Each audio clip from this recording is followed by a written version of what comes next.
We are here with the first week of the 5th season of the RBL. I've been in the RBL, I think this is my 4th season. I'm rocking the full beard, which it's been a while since I've used face cam. So last time I think I had short hair, like very short hair, and shaved beard, like trim beard.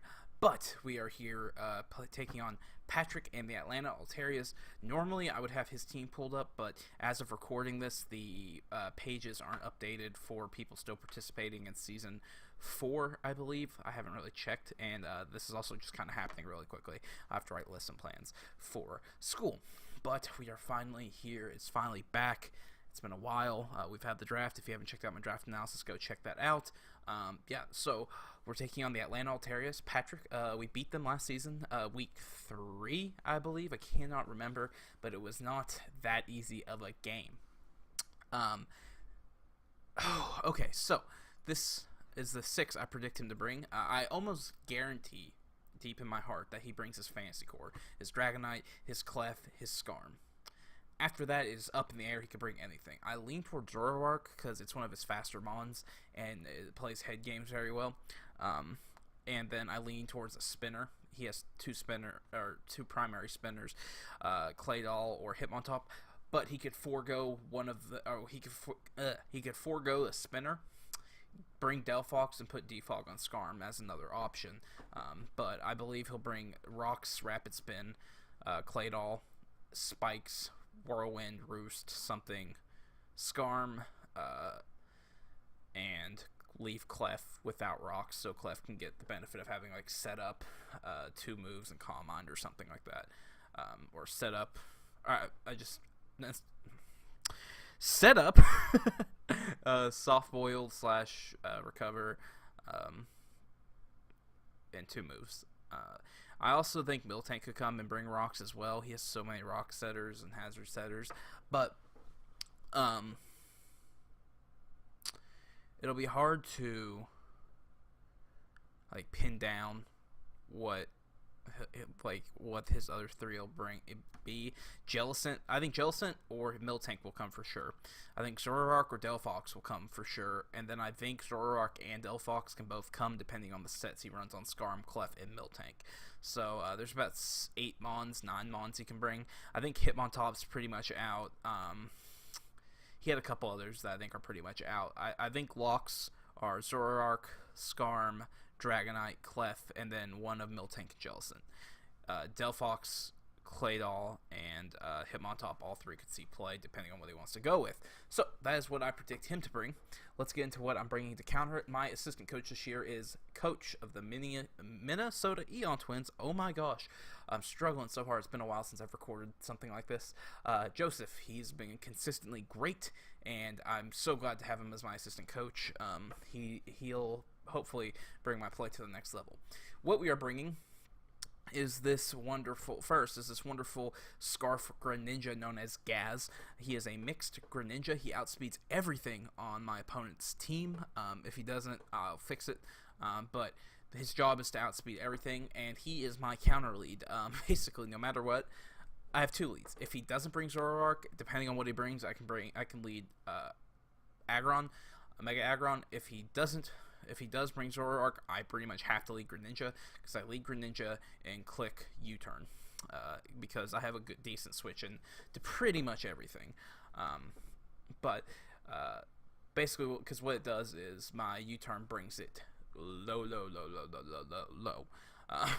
It definitely hurts it hard. It forces it out almost to because I click Hydro Pump. But I'll always click U-turn if I see a Zoroark out on his team for the first turn. If he doesn't bring Zoroark, rocks are really important to break the multi-scale on Dragonite, because even after Dragon Dance, I still outspeed him with Greninja. So what I can just basically do is take a turn when I see Dragonite in front of me. If his multi-scale is broken, take a turn to just switch right into Greninja and click Ice Beam. But I'm mixed because Hydro Pump to hit KOs Skarm, unless it's specially defensive Skarm, which if it is, I'm not scared of it because Victini. Ice Beam for Claydol for Dragonite. Hydro Pump also for Claydol, but you get what I'm saying. Hydro Pump and Ice Beam cover a lot of his team. What they don't cover, U-Turn does, and then finally Gunk Shot for Clef. if it's still, no matter what, it's going to 2-hit KO Clef unless it's max defense, max HP, and even then I think it can still 2-hit KO. It's a roll, but not with leftovers. So yeah, so normally with very fast mons, you don't want to run Scarf because you can just use their speed plus Life Orb, but or Band or Specs, whatever. But in this case, with Zoroark being so tricky to play around, I wanted to put the Scarf on Gaz because it would just, I could figure out if he's going to try and lead Zoroark early and knock his Sash out and take him down like 25% on the first turn. The only issue with that is I don't have anything that can reliably switch into a hit from it. So if it goes for a Stab Dark Pulse, which I don't think it would, or something like that, I gotta figure out what it would use against. It might use U-Turn itself against Greninja, because the first turn, basically, if it's Zoroark versus Greninja, I figure it two ways. He hard switches, or he's like, okay, there's no way he's Scarf Greninja. I think he's Sash setup, so let me click U-Turn and break his Sash. Like, and when I say setup, I meant Hazard stack Greninja. And so, hopefully, like, that's kind of what I'm hoping to bait out, because then I can just go straight into either Crimson or Bastion or Thawne even, and put in work. But Gaz just covers the whole team and is super fast, and yeah. Up next is Gel Squared. I couldn't really get the actual squared symbol. So Gel Squared is our next mon. It has Poison Jab, Smackdown, Shell Smash, EQ, 252 Adamant with 252 speed investment. The making it Jolly doesn't make it outspeed anything more. But what this does is Smackdown does not, or Stone Edge does not get me any kills that Smackdown doesn't at +2, and I would have to hope for crits to take out Skarm. And so what the plan basically is, I can hit everything on his team except for, I need to make sure, I believe, Nidoking, if it's Scarfed, is down, and that Dragon Knight's multi-scale is broken. Those are two of the things I need to make sure are, taken care of. And once that is, out of the way, this kind of cleans up.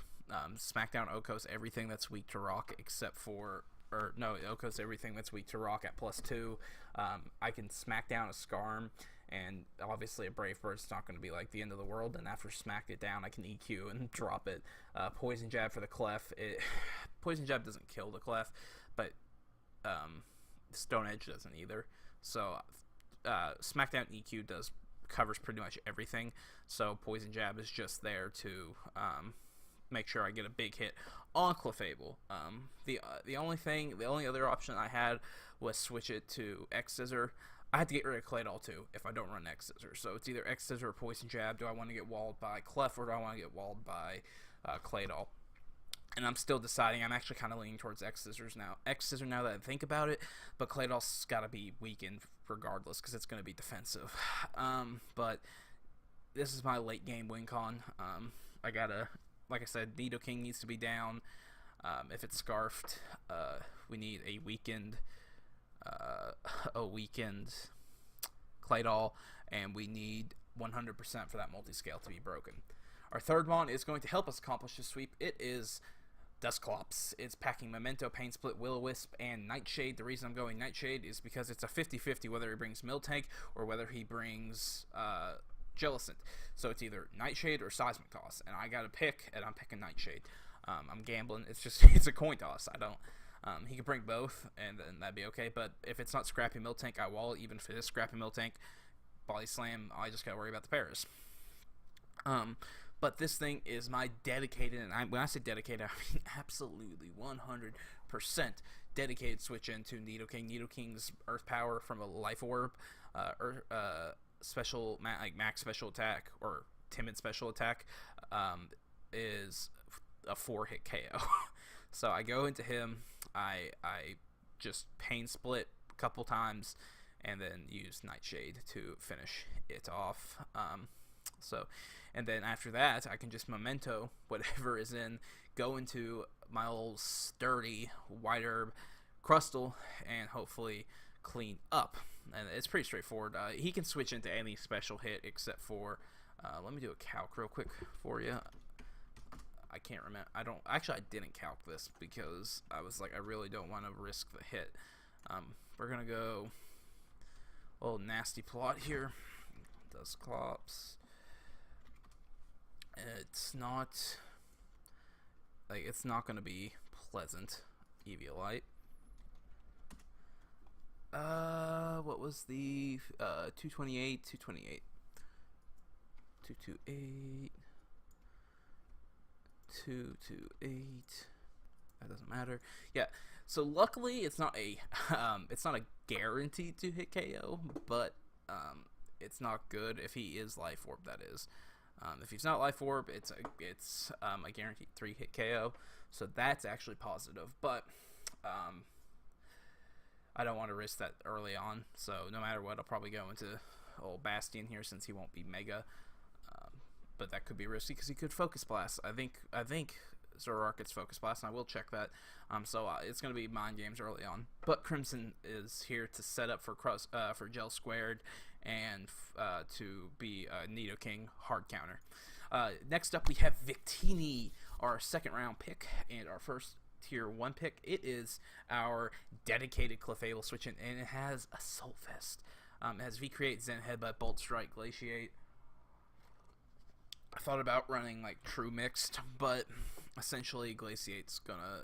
I outspeed Banded, max speed Dragonite with my 100 investment, so that if he doesn't have a D-Dance up, I just click Glaciate. He doesn't die even without multi-scale. I think he might, not sure, but even if he doesn't die, I'm guaranteed to outspeed even if he click D-Dance. So because Glaciate drops your speed by 1 point or 1 stat, so that's there. Bolt Strike obviously for the inevitable Jellicent switch in, and that way it gives me a second move to click if I think, okay, Scar might come in here. V-Create does 50% to everything at least, except for, no, I think it does like 48% max to Delphox, but that's it. Thick Fat Miltank can eat it up. That's also a thing, but overall, like, I have so many things. Like, if he goes in the Miltank, I can just go into Bastion, my Mega Aggron. So I got some decent switches. Louis, but again, Louis is my main Clef switch in, and he is a backup switch into. Who was he a backup switch into? I forgot. But anyway, on to the next one. We have Thawne. It is another Wave Volt switch. HPI Sludge Wave with Life Orb, 220 speed, 252 special attack, 36 HP. 36 HP is just there to get me a little minimal extra bulk. 220 is all the speed I need. So what it does with the Volt Switch HPI, it hits the ground types that would wall Volt Switch. Volt Switch just keeps the pivoting up with me taking like minimal damage from things. Thunder Wave for speed control, that's going to be huge. If I can get a Thunder Wave onto Dragonite or Zoroark, that's going to be like amazingly huge. Sorry, I was just shaking my knee because I need to wrap this up quicker.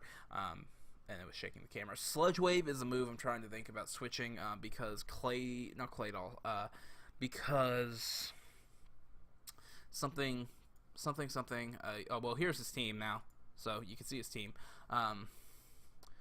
Because with the set I currently have, I cannot hit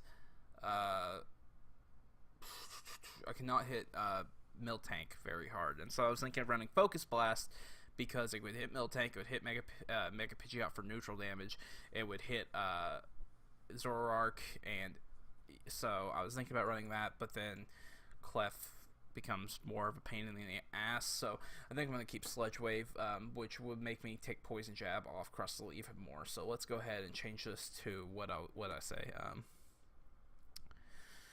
Oh goodness, what did I say? Exeter. So now I can hit Claydol for super effective. I think it's super effective. It might be neutral damage. Either way, because Poison Jab, Smackdown would be resistant and be immune to Earthquake. Our last mon is Bastion with Stealth Rock, Heavy Slam, Roar, Thunder Wave.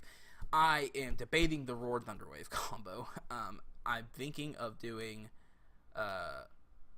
curse rest with no sleep talk. Because like if I can get certain mons out of the way, I can just curse, then rest, take the hits, wake up. Oh look, I'm only at 60%. But stealth rocks are necessary due to me needing to get stealth rocks up in order to take care of Dragonite.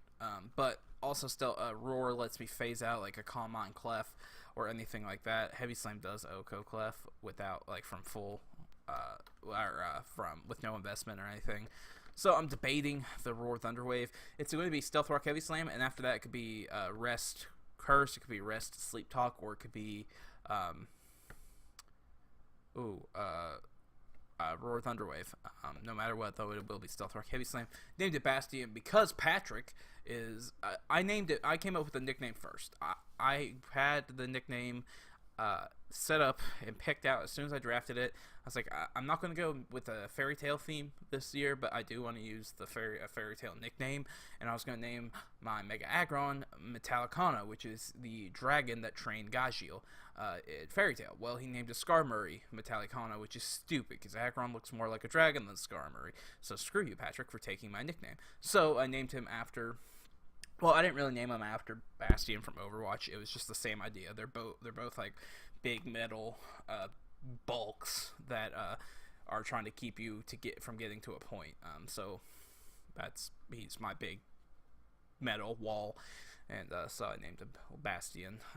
Thawne is just the same nickname. It's a Flash comic book reference, Reverse Flash. I always thought Thunderous looked kind of menacing, so I named him after Eobard Thawne, who is very fast. And when he runs fast, Lightning. Louis is just an on-the-spot nickname. I have a nickname for Shiny. Dusclops is my favorite Shiny in the game. I have a nickname for him. I can't remember it. Crimson's temporary. And if I can't remember, Gel Squared, I was going to come up with a different kind of nickname for his normal sprite, but I decided to just go with Gel Squared. Gel is short for gelatin, but it doesn't sound as good, Gelatin Squared.